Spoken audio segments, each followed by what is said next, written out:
Hain ng manifestation ng House Prosecution Team sa pagkakasunod-sunod ng pagpipresenta ng ebidensya sa impeachment trial ni Vice President Sara Duterte.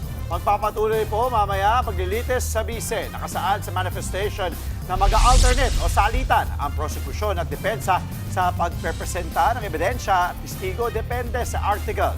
Sa ganitong paraan, matututukan daw ng maayos ang bawat aligasyong nililitis. Sa ngayon, wala pang tugon dyan ang defense team ni VP Sara. Sakaling magkasundo ang dalawang panig, posibleng mapabilis nito ang paglilitis. Sa pre-trial order kasi, nakasaad na ipipresenta muna ng prosekusyon ang 4 na articles of impeachment sa loob lamang ng 30 araw bago ang side ng defense.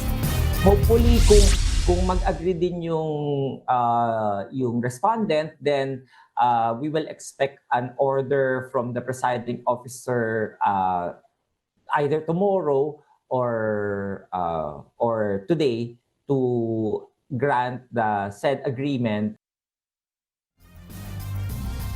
Magpapatuloy po ang paglilitis sa bise mamayang alas 10 ng umaga kaugnay ng Article 1 o umano'y maling paggamit ng confidential funds. Nakatakdang iharap ng prosekusyon ang mga opisyal ng Land Bank.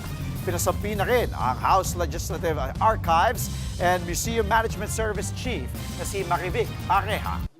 Mga kapatid, Angela Lagunsad Castro po para sa komprehensibo at makabuluhang balitaan at talakayan. Mag-follow at subscribe na sa social media pages ng News 5.